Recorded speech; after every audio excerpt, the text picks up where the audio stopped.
Now, personally, I'm a big believer in you shouldn't let stuff linger forever. You shouldn't carry a grudge forever because you don't accomplish anything by it. You don't win because of it. And there's nothing worse than too little too late when it comes to forgiving. I'm not saying forget, but forgiving, learning, and moving on from whatever it is that's kind of holding you up. And for years, I was frustrated with the WWE and their inability to make peace with people such as the Macho Man Randy Savage and ultimately, as well, the Ultimate Warrior. And unlike in the case of the Macho Man, at least the WWE and the Ultimate Warrior had a little bit of cooler heads prevail and finally made peace before it was too late. And we found out how just close to too late it ultimately was. So even with knowing who Warrior was away from the wrestling world and some of the bad, horrible things he had said, it didn't take away from the fact that he was still a very influential WWE superstar in my history as a professional wrestling fan, especially as a kid, that he was a big star in his time, and he made the company and himself a lot of money.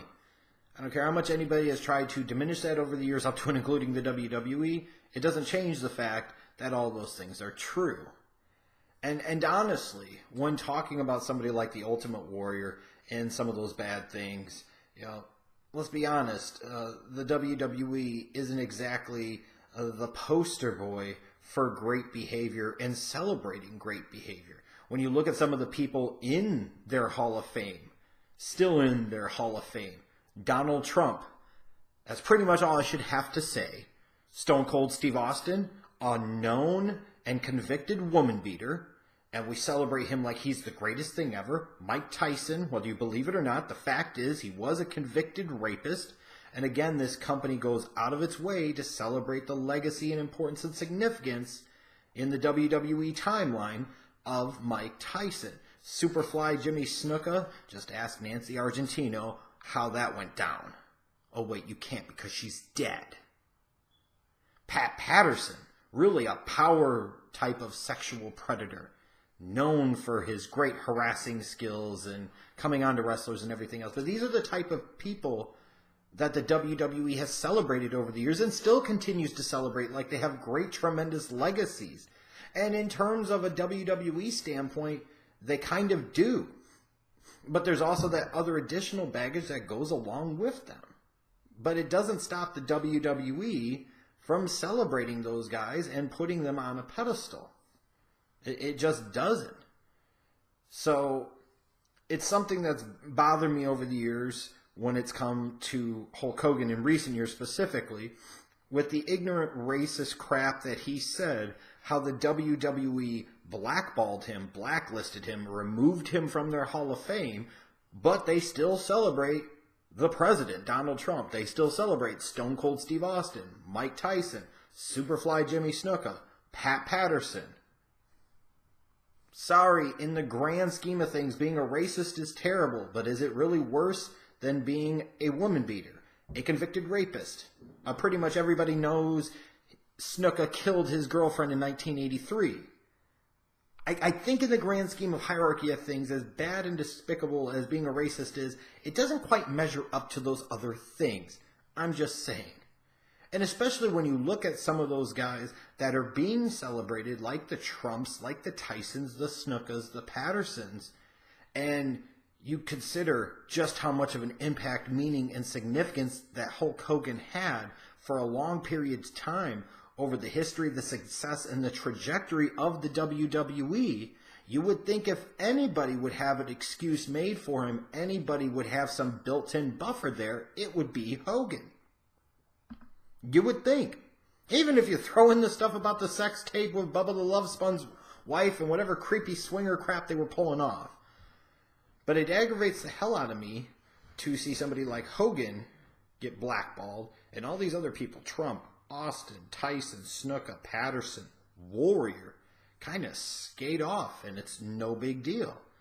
So I saw this article the other day that Vice Sports did. I thought was really, really good. I'll put the link to it in the description box below. You should check it out. and it talked about kind of the hypocrisy and the kind of whitewashing the WWE is currently perpetrating by trying to distance itself from the Ultimate Warrior and his legacy, really away from the wrestling business and all the bad things he was about and represented, and trying to use his name for good and calling out the company on that. And the WWE basically responded as such. The award and this breast cancer initiative is all about, it recognizes individuals that exhibit the strength and courage of WWE's legendary character, the Ultimate Warrior.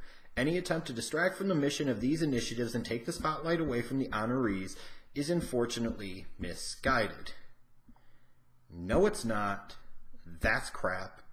What a horrible, horrible answer put out there by WWE's PR machine.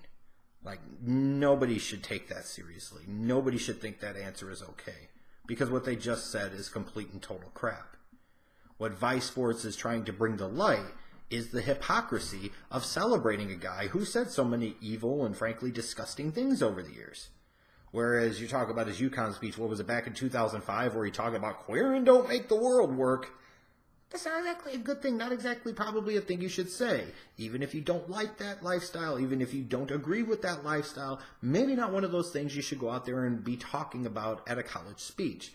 Not to mention the things he said about the city of New Orleans and the people of New Orleans with Hurricane Katrina, using that as a chance to take a shot at how fat they were and what type of poverty is that with the $200 Nikes and all this other crap. Sounded like Bill Cosby, and that's probably not the guy you want to sound like anymore. And it was tinged with some racism and some other nasty things. Not to mention what he said about Heath Ledger, talking about he was glad that Heath Ledger ultimately took his life because now his daughter has a chance to move on and recover. The same guy that talked about when Bobby the Brain Heenan got cancer, that karma has a way of collecting, and he likes seeing it, basically. I mean, these are really, really bad, really horrible things that the Ultimate Warrior said. And throughout his adult life, and in particular in the later years of his adult life as he shifted to being a public speaker and a conservative commentator, you saw his homophobia. You saw some of his racism, his xenophobia. And he was just all around, frankly, a grade A jerk. He was. Now, does that mean with his second wife, Dana, and with his daughters, that he wasn't a good husband and good dad? No. Can't really comment on that. Not really familiar with that.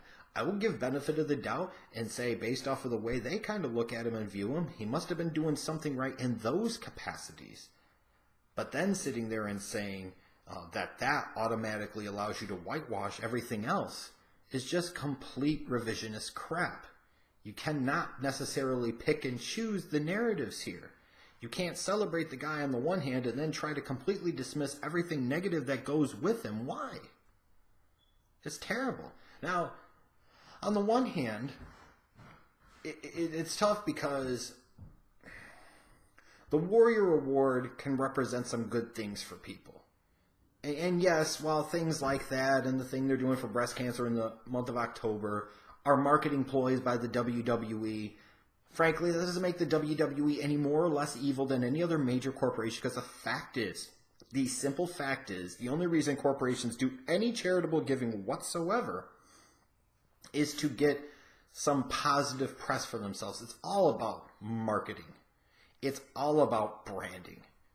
You know, Bill Gates was really notorious for this. Part of the reason he started to become such a philanthropist was because his name had such horrible association. So he wanted to change that. He did not do it just for the good of being good. He did it for his own benefit. Now, that doesn't mean that fundamentally is totally and completely wrong if good can come from it.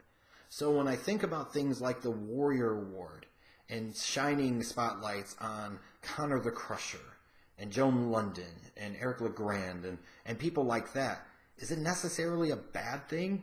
Could somebody else find inspiration and courage and the will to continue to fight by seeing one of them and them being able to tell their stories, being given a platform by WWE to do that? It might be helpful. And you know, It's one of these deals that even if it wasn't necessarily Warrior's intention to have this type of award, it's not exactly a bad legacy to have because it can be helpful.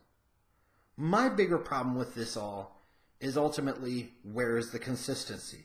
And I know plenty of you are going to just call me out for being a raging Hogan mark, and that's fine. That's fine. Because I still am. Even though some of my thoughts and opinions on him have obviously changed over the years, I just can't completely walk away from all those years of being a fan of his either. It's actually kind of an awkward and tough place to be. You know, Wrestling Jeff versus Life Jeff have two really divergent opinions on the Hulkster. And where I kind of come now is kind of in the middle on him. But with that said, I think all of you would have to agree, wouldn't you, that what Vice is talking about is 100% accurate. The WWE is choosing to whitewash all the negative things that Warrior said and did over the years. And frankly, he was a grade A jerk. He just was. And don't give me that crap about don't speak badly about the dead because they're dead and they're not here to defend themselves. To which I say bullshit.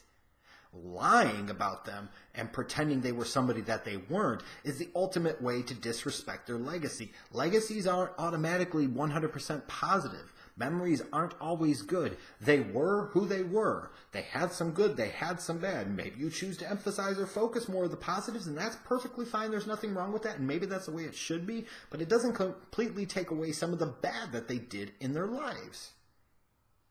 And for Warrior, he said some really bad, hateful things over the years. And ultimately, you could say, for all the trash he talked about Hogan and Hogan's personal situation, all the trash he talked about Heath Ledger committing suicide, if we're being honest, it sounds like from Warrior's standpoint, karma came to collect, and it was a bitch too. Because Hogan's still alive and Warrior is not. I'm just saying. So don't give me that crap that we can't speak badly about the dead. I feel like we should tell the entire story. Like, when I'm dead and gone, and some of you I'm sure can't wait for that someday, I hope people talk about the good things about me. I hope people talk about the not so good things about me, the bad, the negative about me, because it is an accurate representation of who I was during my time on this planet.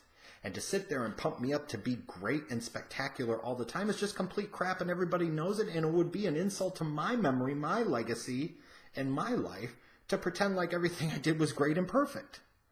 So no, it is perfectly reasonable to talk shit about people when they're dead, especially, frankly, in the case of Warrior, if they sometimes deserved it. And while all Hogan said was racist and ignorant, and said it on multiple occasions, and it's not something that should necessarily be forgotten by any stretch of the imagination, in the grand scheme of things, what Warrior said and did over the years was much, much worse over a larger, more extended period of time. So all I'm calling for is some equality here, some fairness here. If we can celebrate Warrior, then why can't we celebrate Hogan? If we can make awards in Warrior's name, why is Hogan still blacklisted by the WWE, blackballed by the WWE, and not brought back by the WWE, especially when you look at the grand scheme of some of the other people that the company still will mention on television and still celebrate, have honestly done worse things than Hogan over the years. So one of those things, Warrior was who he was, good or bad, and shame on the WWE for trying to ignore it for a marketing ploy, because we're not falling for it. An equally bigger issue is how they will demonize somebody like Hogan, ostracize somebody like Hogan, and celebrate somebody who's worse, and many other people who are worse. And to me, that is a shame, and it's complete crap. And I hope the WWE soon enough says, okay, enough is enough. It's time to bring Hogan back home where he belongs with his WWE family before it's too late. You could do it with Warrior, who was a bigger jerk and an ass than Hogan could ever dream of, and did far less for the company in Warrior's case than Hogan could ever have imagined. Warrior in no way, shape, or form had anywhere near the impact at any point in time compared to Hogan. It's time to bring the Hulkster back home.